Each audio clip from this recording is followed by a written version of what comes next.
여러분 안녕하십니까? 오늘이 그 토요일 날이죠. 어제도 내가 녹화를 할 수가 있었는데 어제 또 일이 바빴어요. 내가 요즘에 그 하는 일이 많아가지고.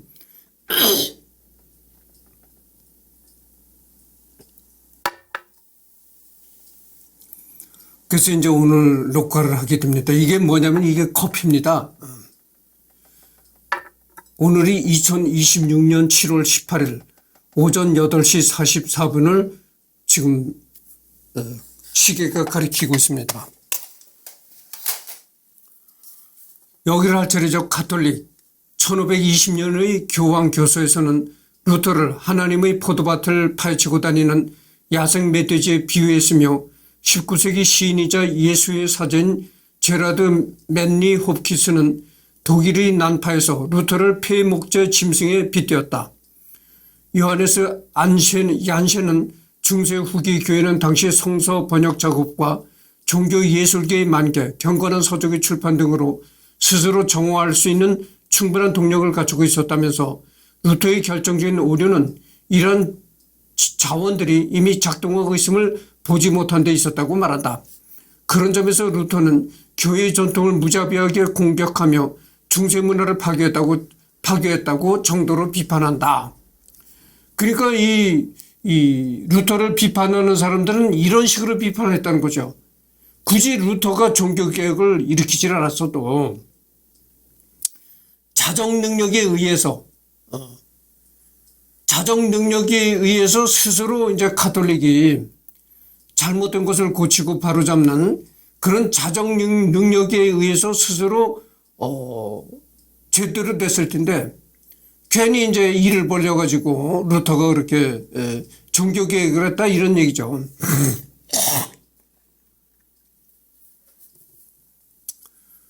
다만 시대가 흘러감에 따라 루터 개인의 평가는 많이 사라졌기 때문에 루터의 신학에 대해서 주로 비판적인 연구가 진행했고 루터파 신학에 대한 평가는 16세기와 종교 분쟁 시절 같은 극단적인 반응은 아니다. 20세기 신학 연구들의 성과로 마르틴 루터에 대한 평가는 많이 달라졌으며 1965년 미국 가톨릭계 정기 출판물에서는 이렇게 평가했다. 이렇고 우리는 오늘날 어제의 편협한 용어로 루터를 비난하는 것이 어리석다고 생각한다.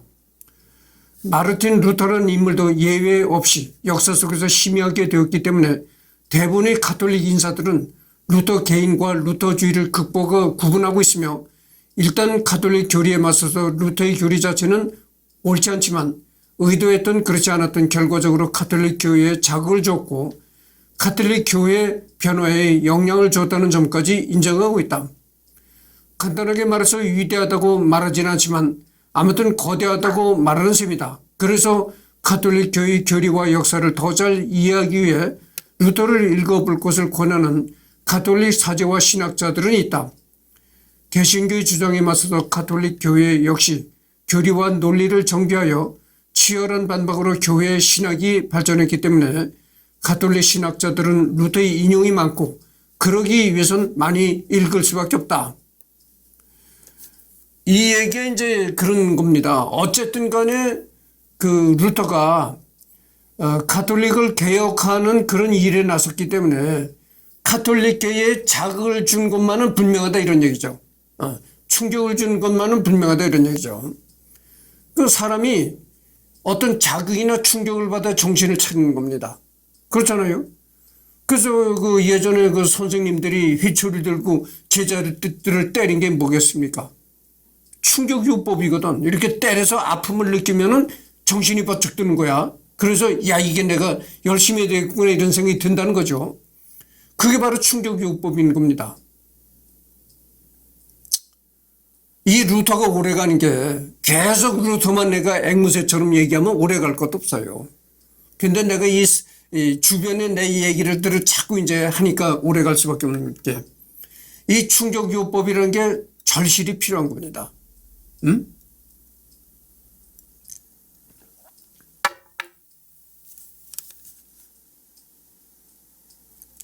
예전에 내가 지금은 전혀 내가 사진과는 관계가 없는 사람인데 예전에 내가 사진을 찍고 그렇게 돌아다닌 적이 있었댔어요. 철없던 시절인데. 그래서 그 안산 사진에 들어가니까 거기에 안산 사진의 그 회장이 그 당시 김영일이라는 사람이었었는데 그 사람하고 이제 면담을 하고서는 입회를 했단 말이죠. 근데 입회를 하고 나니까 뭐 이승열이가 그 김영일을 아주 신처럼 이렇게 생각을 한다든지 뭐 이렇게 생각하는 그런 회원들이 그렇게 생각하더라고. 이승열이가 김영일이 저 사람 아주 신처럼 생각을 한다지 뭐 이런 사고방식들이 그 회원들한테 이 전파가 된 모양이더라고. 그렇잖아요. 한 나라의 대통령도 신처럼 취급을 하지 않는데 어느 한 인간을 신처럼 취급하는 것은 이 북한뿐이 없습니다. 북한의 이 김정은이를 신처럼 취급하잖아요. 응? 그 지금 민주국가에서 누가 그렇게 한 개인 한 사람을 신처럼 취급을 합니까? 말도 안 되는 소리죠. 한 나라 대통령한테 충성을 하는 것이 아니고 대한민국에 충성하는 것입니다. 그렇잖아요. 여러분들 대한민국 군대가 대통령 한 개인을 위한 군대가 아니잖아요. 국민을 위한 군대다. 국가를 위한 군대다 그러잖아요. 국가와 대통령은 반드시 분리를 시키는 겁니다. 국가에 충성한다고 해서 대통령한테 충성한 게 아니다 그거죠.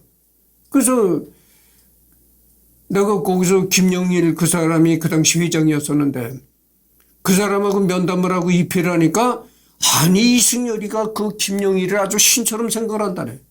한 번은 또 메시지가 왔어. 김영일이 그 사람이 이제 김영일 회장이 이제 병원에 입원했다. 그래서 내가 뭐라고 답장을 보냈겠어요. 병원에 입원해 있다는 문자를 받고서 그래 빨리 죽어라 이렇게 답장을 보낼 사람이 어디 있겠어요. 다 이렇게 보내지. 빨리 쾌차하시길 바랍니다. 아니 그 정해진 뻔한 답변은 아니겠습니까? 누구든지 그렇게 답변을 하죠. 그래서 내가 그 문자에 이렇게 답변을 했어요. 빨리 쾌차하시길 바랍니다. 그랬더니 그 문자를 보냈더니 또 빵 터진 거야. 이야 빨리 쾌차하시라고 아주 야단이로구나. 진짜 김영일은 이승열이한테 신이로구나 이렇게 또 되는 거야. 내가 이 사진 찍는 데를 그만둔 원인이 바로 그 원인도 있습니다. 아니 자꾸 그런 식으로 생각을 하는 거예요. 내가 저 김영일이 그 사람을 신처럼 떠받든다고 이런 식으로 자꾸 나오는 거야. 아니 그 사람이 병원에 입원했다는 문자를 받고서 그래 빨리 죽어라 이렇게 문자를 보낼 사람이 누가 있겠어요. 당연히 빨리 쾌차하시라고 그러지. 응? 아니 그 뻔한 답변 아니겠습니까? 응? 뻔한 답변을 보냈는데 그걸 가지고 뭘 김영일을 아주 빨리 쾌차하시라고 빌고 신처럼 떠받든다고. 그래서 내가 거기를 그만둔 지가 이제 30년이 넘었는데 김영일 이 사람이 또 그 사람도 문제가 많은 사람이야. 인간적으로 좀 모자리는 사람이야. 그 김영일이라는 사람이. 그렇게 아직까지도 이승열이를 기다린대요. 아직까지도 이승열이에 대해서 집착을 하는 거야. 나 참 내가 세상을 살다가 별 이상한 사람을 다 봐요. 아니 왜 나한테 집착을 하냐고요. 거기도 내가 그만둔 후로도요. 새로 들어온 회원들이 많습니다. 그러면 그 새로 들어온 사람들한테 정을 붙이고 그 사람 그렇게 살아야지. 왜 쓸데없이 그만두고 떠난 사람을 그렇게 집착을 하냐고요. 그렇잖아요 여러분들. 아니 이승열을 집착을 해서 뭐 얻어질 게 있나요? 그것도 내가 이승열이가 정말 돈이 많은 사람이야. 그래가지고 내가 1년에 1억씩 안산사진회에다가 1억씩 기부를 했어. 그러던 사람이 해마다 1억씩 기부를 하던 사람이 갑자기 그만뒀어. 그러면 집착을 할 만도 하죠. 그렇잖아요. 안산사진회에 1억씩 기부하던 사람이 그만뒀으니까 얼마나 서운하겠어요. 그러나 내가 그런 1억씩 기부한 사람이 아니잖아요. 그리고 만약에 이승열이가 해마다 국전이라고 있어요. 국전이라고 있는데 그것도 뭐 대한민국 정부에서 주최하는 국전이 아니고 순수한 민간 일반 평범한 국민들이 모여서 하는 건데 국전이 있단 말이죠. 국전 사진회에 내가 해마다 출품을 해서 뭐 대상을 받는 그런 사람도 아니었단 말이죠. 응? 근데 도대체 이승열을 왜 이렇게 집착을 하는가. 아직까지도 기다린대. 내가 그만둔 지가 30년이 넘었는데요. 아직도 그 김영희라는 사람이 이승열을 그렇게 오늘 오나 내일 오나 또다시 컴백한다 해가지고 그렇게 기다린다는 겁니다. 그렇게 이승열이한테서 헤어나질 못한다는 거예요. 이승열을 그렇게 집착을 하고 든다는 거예요. 그래서 내가 그 사람이 좀 인간적으로 모자리는 사람이로구나 이렇게 생각을 한 거예요. 여러분들 어느 한 취미단체나 이런 데서 회장을 했다고 똑똑한 게 아니에요. 응? 그렇잖아요. 여러분들 대한민국의 대통령을 지냈다고 똑똑하게 보면 안 됩니다. 사실 대통령을 안 지냈어도 대통령보다 더 똑똑한 인물들이 많아요. 응? 그런 식이 되는 거야. 내가 그 사람을 평가할 때 그 사람이 좀 인간적으로 모자리는 사람이라구나 이렇게 생각을 해요. 아니 그만뒀으면 그래 너 잘 가라. 응? 잘 가십시오 이렇게 하고 보내버리고 새로 들어온 사람한테 정을 쏟고 이렇게 살아야지. 응? 지나간 사람 자꾸 언제 오나 이렇게 하면 그게 무슨 소용이 있느냐 이 말이에요. 그렇잖아요? 그리고 여러분들 내가 그렇게 젊은 사람도 아니잖아요. 어? 나이 먹은 한 사람 그만뒀는데 그래 잘 가 이렇게 손 흔들어주고 새로 들어오는 20대 30대 청년들을 붙잡아가지고 그 사람들한테 정을 쏟고 이래야 사진회가 발전을 하는 것이지. 지나간 노인네를 붙잡고 맨날 그 노인네가 언제 오나 기다리고 앉았고 청년들이 들어오든 말든 관심 받기 이르고 그 사람이 좀 이렇게 인간적으로 모자린다고 생각을 해요. 모자린 사람이라고. 얘기가 길어졌습니다. 그래서 내가 방금 전에도 내가 얘기했지만 계속 이것만 앵무새처럼 읽어내는 데 가면은 뭐 그렇게 오래 걸릴 것이 없는데 이런 얘기들을 덧붙이니까 이제 오래 가는 거예요. 그리고 이런 얘기들을 덧붙여야 또 재미가 있는 겁니다. 그렇잖아요. 이것만 계속 읽어내려가려면 온건한 평가를 내린 다른 신학자론 조셉 로츠가 있는데 그는 루터가 토마스주의보다는 오컴주의 전통에서 신학을 공부했기 때문에 중세 후반 기성교회 안에 만연한 부패 현상을 가톨릭 정통신앙과 동일시한 것에서 비극이 생겼다면서 루터가 주장한 대로 과연 중세 교회가 그렇게 타락한 요소를 교회의 본질로 삼고 있었는지 의문을 제기했다. 20세기에 접어들어 루터 평가 또한 전향적으로 변화했다. 현대 스위스 출신 가톨릭 신학자 한스 킹은 루터의 파문 해제와 공적을 인정해달라 주장하기도 했다. 가톨릭 교회는 1960년대 개신교 내 여러 교단들과 대화에 나서 특히 1999년 루터 교회와 의인 교리에 대해 상당한 합의를 이루기도 했다. 결정적으로 제2차 바티칸 공의회 당시 전례 의원으로 루터 교회 목사가 참여한 것을 보면 이때를 기점으로 가톨릭이 루터의 역할 자체를 인정했다는 것을 알 수 있다. 이렇듯 현재 서구 기독교에서는 개신교와 가톨릭이 함께 세속화와 탈종교화 흐름에 공동으로 맞서 싸우고 있는 형편이기 때문에 가톨릭 수뇌부에서도 생각보다 루터에 대한 평가가 적대감은 상당히 희석되었다. 물론 그렇다고 해서 오늘의 가톨릭 교회가 루터를 마냥 긍정적으로만 보는 것은 아니며 비판할 것은 비판하고 넘어간다. 루터 당시에는 400년 이상 이어질 분열이 기정사실이 아니었으며 가톨릭의 에라스미스, 가에타노 추기경, 루터의 동료이자 친구인 멜란 히톤 등 온건파는 얼마든지 있었고 심지어 1530년의 아우크스부르크 제국의회에서는 이런 온건파들의 정신이 지배하고 있었다. 그러나 루터가 강경함과 가톨릭의 너무나 늦은 대응이 천물을 끼얹었다. 그러니까 이제 이 얘기가 뭐 그런 얘기인 겁니다. 가톨릭 교회는 가톨릭 내에서도 온건 개혁파들이 있었다 이런 얘기죠. 온건 개혁파들이 있었기 때문에 루터가 굳이 가톨릭 교회를 개혁하겠다고 나대지 않았어도 이런 그 가톨릭 교회 내에 온건 개혁파들이 있었기 때문에 그 사람들에 의해서 자생적으로 이렇게 정화가 되었을 것이다. 이런 얘기입니다. 뭐 하여튼 어쨌든 간에 이렇게 화해적인 자세는 제1치를 위한 좋은 토대처럼 보였다. 황제 자신도 비타협적인 교황주의자는 아니고 그의 마음의 밑바탕에는 에라스미소적인 뜻에서의 개방적인 인문주의자였기에 희망을 품고 있었다. 그는 구신앙인과 신신앙인 신학자들로 이계위원회를 임명했다. 그들의 대변인은 멜라니튼과 에크였다. 가톨릭에서는 에크 파베르 콜레우스에 의하여 완성되고 8월 3일에 낭독된 아우스부르크 신앙 고백의 반박서가 심의 기조로 결정되었다. 협의에서 양측은 서로 양보하였다. 에라스미스의 정신이 모든 참가자들에게서 생동하고 있었다. 즉 누구보다도 황제가 변호하고 있던 표현은 어떤 희생을 치르더라도 일치를 타협하겠다는 최대한의 각오, 자신의 요구를 최소한으로 줄이자는 것이었다.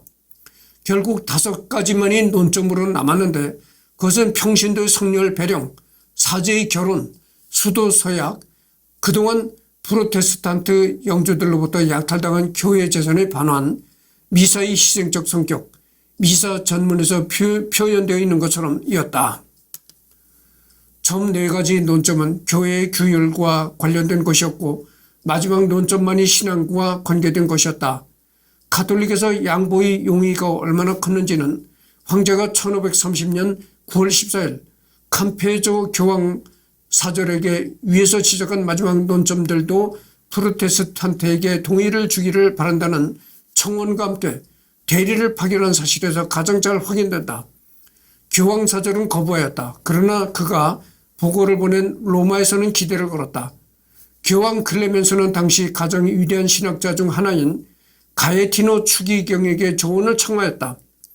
추기경은 평신도의 성렬 배령과 사제의 결혼에 대해서는 그것이 다만 규율의 문제이고 신앙과는 관련이 없기 때문에 원칙적으로 긍정적인 대답을 하였다. 그러나 그것에 대한 결정은 앞으로의 공의회에서 하여야 한다고 말했다. 이 두 문제는 그때부터 공개 토론에서 큰 역할을 하였다. 멜라니톤은 만약 적어도 이 두 논점에서 양보한다면 제1치 길에는 아무런 방해가 없을 것이라고 언명했기 때문에 황제는 이 2가지 양보를 로마로부터 얻어내는 것을 자신의 과제로 삼았다. 그러나 트리엔트 공의회는 1563년에 가서야 그것들을 다룰 시간과 기회를 가지게 되었다. 이어 적어도 평신들 성렬 배령은 허용되었으나 때는 이미 30년이 늦은 후였다.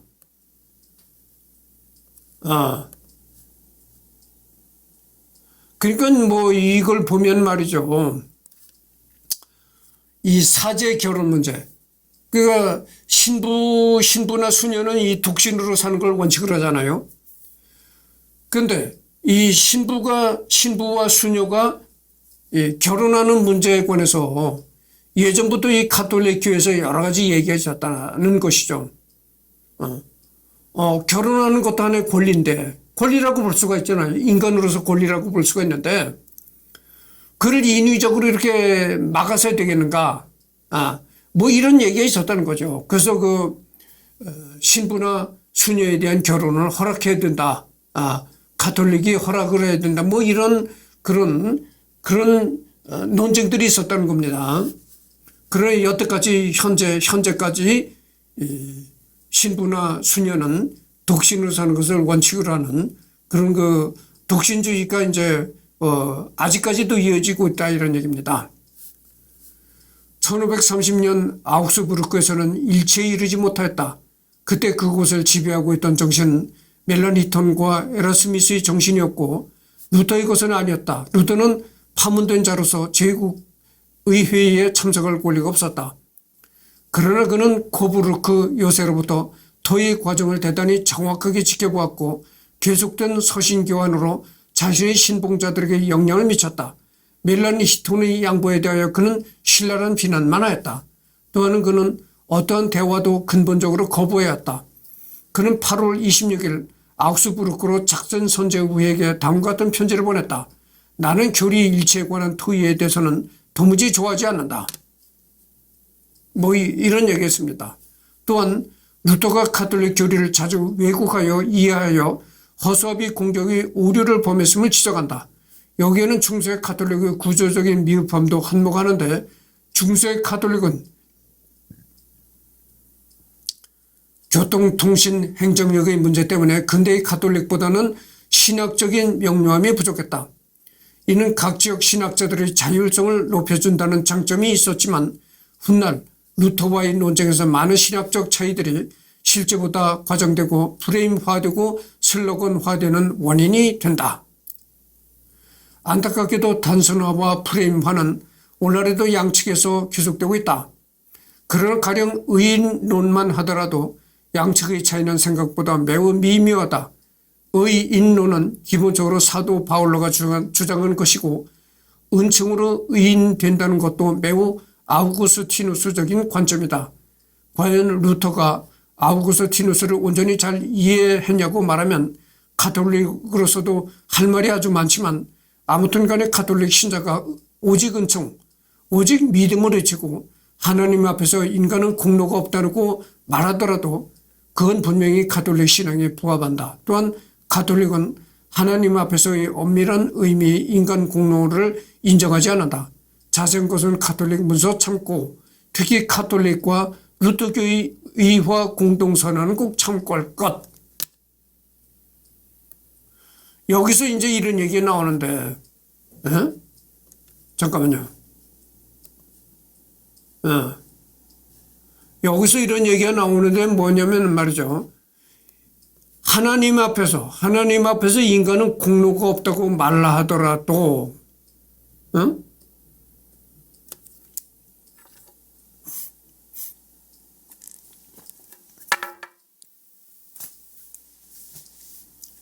내가 예전에 어렸을 때 교회를 비판하는 사람이 있었는데 동네에 그 사람 하는 얘기가 뭐라고 하냐면은 교회에 어떤 도움을 주고 싶은 생각이 안 난다. 이렇게 얘기를 하는 사람이 있었어요. 잠깐만. 왜 그럼 교회에 도움을 주고 싶은 생각, 교회에 어떤 돈을 기부를 한다든가 그러고 싶은 생각이 왜 없냐고 하느냐면은 이 공로를 무조건 하나님한테 돌린다는 거예요. 그러니까 예를 들어서 내가 어느 시골 교회에 이제 재정 상태가 상당히 안 좋은 시골 교회에 내가 돈이 많은 사람이라 억대 돈을 기부를 했어. 기부를 하면 우리 마을에 사는 그 이승열이라는 그런 우리 교회는 믿지를 않지만 비록 우리 교회의 신도는 아니지만 우리 동네에 이승열이라는 사람이 부자인 사람이 우리 교회에 돈을 그렇게 억대를 기부했다. 참 그 사람한테 고마움을 느낀다. 이렇게 얘기를 해야 되는데 그게 아니고 하나님의 은총으로 이렇게 기부금을 받았다. 이렇게 얘기를 한다는 거예요. 그래서 도와주고 싶은 생각이 없다. 이렇게 얘기한 사람이 있었다. 그건 어떤 부자가 교회에다가 1억을 기부했으면 그 사람한테 고마움을 표시하고 은혜를 표시해야 되는데 그게 아니라 하나님 은총으로 그렇게 됐다고 하나님한테 돌린다는 거야. 그래서 교회를 돕고 싶은 생각이 없다 이렇게 얘기하는 사람을 내가 봤어요. 그래서 여러분들 그렇다면 내 말이 틀림없을 것입니다. 아무리 도와줘도요. 그 사람한테 고맙다고 하는 게 아니라 하나님한테 고맙다고 하는 거예요. 모든 공을 하나님한테로 돌린다 이런 얘기죠. 루터의 가톨릭적인 모습은 데니 플레이 저술과 그리사르시 저술 이래 근본적으로 변화했다. 불쾌한 논쟁은 이 종교개혁가를 그의 시대와 그의 의도에서 이해하고 해석하려는 노력에 굴복하였다. 우리는 중세 후기 교회의 불쾌한 상태를 근본적으로 개혁하려던 그가 지녔던 관심사의 정당성과 함께 그의 개혁 의도의 순수성을 조금 더 의심하지 않는다. 뿐만 아니라 좀 더 자세히 살펴보면 그 자신도 사실은 교회 안에서 현저하게 시작한 개혁 의지 하나의 대표였다는 사실을 확인하게 된다. 원기 왕성하게 출현한 그가 교회 안에 머무르지 않고 교회를 거슬러 종교 개혁가게 된 것, 바로 그것이 비극이다.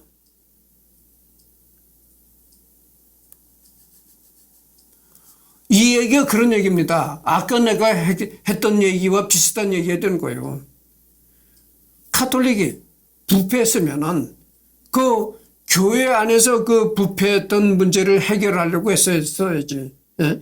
자체적인 어떤 정화, 그런 시스템으로 해결하려고 했었어야지. 교회 밖으로 뛰쳐나가서 개혁을 부르짖고 이랬느냐. 이런 얘기가 드는 거예요. 근데 말이죠. 이 얘기가 올바른 얘기 같지만 틀린 얘기가 될 수도 있어요. 왜냐면은 예를 들어 생각해 보시오. 카톨릭을 썩었다면 카톨릭 내부에서는 이미 정화적인 시스템을 바랄 수가 없는 상태가 된 거야.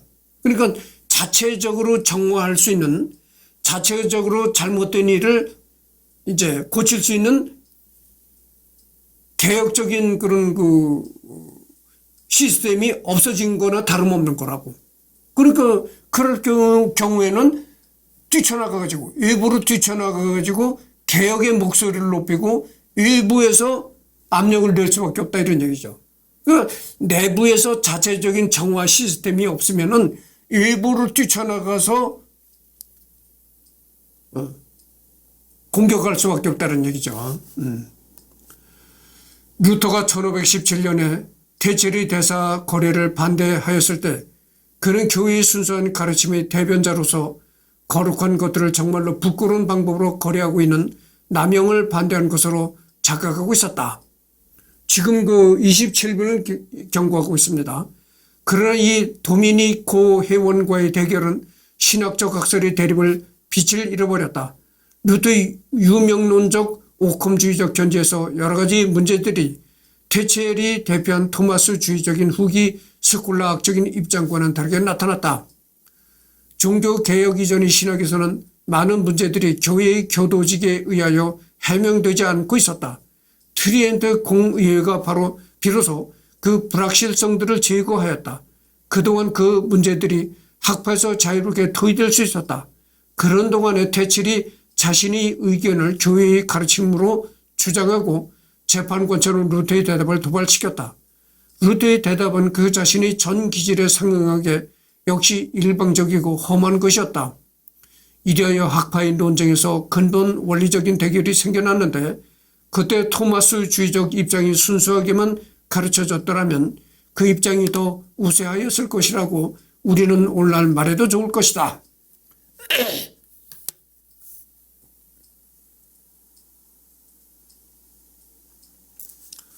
만일 종교개혁 이전이 가톨릭 신학이 더 명확하였더라면 교회 가르침에 대한 루터의 공격 중에서 많은 것이 무용화된 것이 되었을 것이다. 이런 사실은 대사 문제만이 아니고 몇 개의 핵심 문제만 들더라도 의화론, 미사와 성서에 대한 이해, 교회, 특히 교황의 수익권에 대한 가르침 같은 데서 마찬가지로 분명하게 드러난다. 그런 이 모호성에 대해서는 그 주요 책임이 유명론적인 신학에 있다. 루터는 그 안에서 자랐고 그것으로 생활하고 그 신봉자임을 엄숙하게 고백하였다. 그는 올바른 토마스주의적 스콜라학을 거의 모르고 있었다. 그 자신은 모든 것을 유명론적인 입장으로 봄으로써 실제로는 전혀 가톨릭적이 아니고 유명론적이었던 많은 것이 그에게는 가톨릭 교리를 보였다. 이렇게 그는 여러 가지로 실제로는 가톨리시즘이 아닌 것을 자신 안에서 격투하여 쓰러뜨렸다. 나아가 그는 가톨릭 교리를 자주 크게 왜곡하여 서술함으로써 그 불명료성을 확대하는 데 현저하게 기여하였다. 이런 객관적인 비판은 정당성을 지니고 있다. 여기에 종교개혁 본래의 비극적인 근거가 있다. 그것이 루터의 신학적인 자세와 그의 개성과 강하게 결합되었다. 이렇게 그 루터를 비판하는 그런 비판적인 입장도 많았다. 이런 얘기입니다.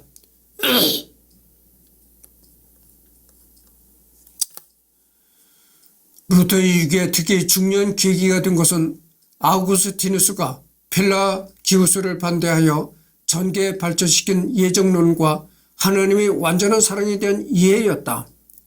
아우구스티누스는 아리스토텔레스를 수용하기 전의 초기 스콜라 신학과 중기 스콜라 신학의 할레스의 알렉산드와 보나벤투라에게 결정적 영향을 주었을 뿐 아니라 토마스 아퀴나스와 그의 학파에게 그리고 중세 말렙에도 소홀한 대접을 받지는 않았다. 그러므로 연속성은 삼위일체론과 그리스도론뿐만 아니라 은총론에서도 루터 자신이 의식했던 것보다 훨씬 강하게 보존되어 있었다. 이 점은 루터를 종교개혁으로 내몬 결정적 계기가 된 로마서 1장 17절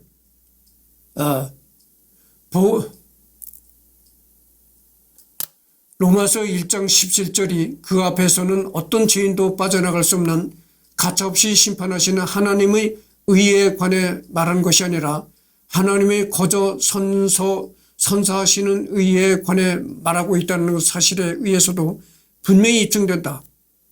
그런데 이러한 입장은 루터가 생각했듯이 아우구스티누스만이 주장한 것이 아니라 가톨릭 학자들이 뚜렷이 밝혀준 바와 같이 중세 신학 거의 대부분이 그러한 입장을 취하고 있었다. 이건 한스 큉이라는 사람이 이제 그리스도교 본질과 역사에서 이렇게 썼다는 것이죠. 지금 32분을 경고하고 있습니다. 조금 더 해야 되겠습니다. 그 다음에 그 정교회에 관해서 하게 되겠습니다. 여러분 러시아 있잖아요. 러시아에서는 이 러시아 정교회가 있다는 거, 러시아에는 이 정교회가 많다는 것이요.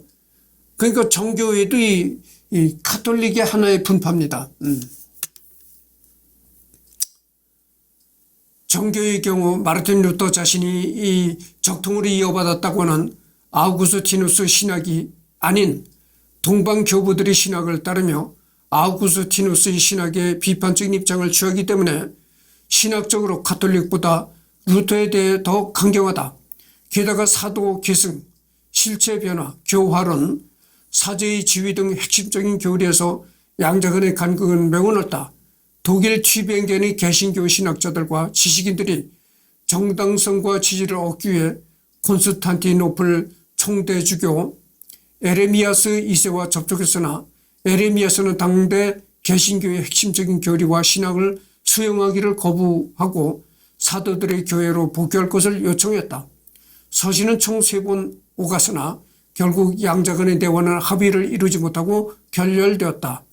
루터계인은 정교회를 매우 칭송한 바 있으나 당대 개신교 신학자들처럼 동방교회에 대한 지식이 전무하던 그는 자신이 그토록 저주하던 로마 교회와 콘스탄티노플 교회가 얼마나 닮아 있었는지를 몰랐다.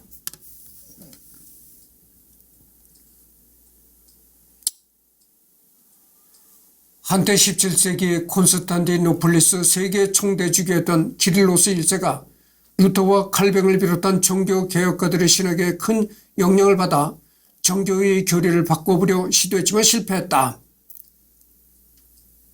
교리적인 문제를 떠나서 당대 정교회권은 오스만 제국 치하에 있었고 가톨릭 국가와의 관계 등 복잡한 문제가 많았으며 정교회 내부의 반발이 매우 거셌다.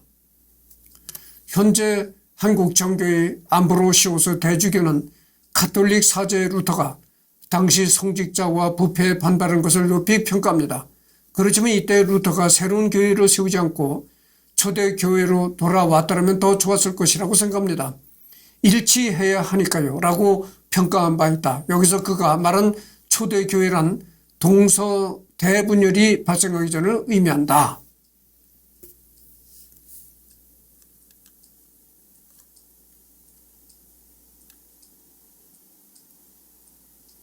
그래서 지금 36분을 경과했습니다.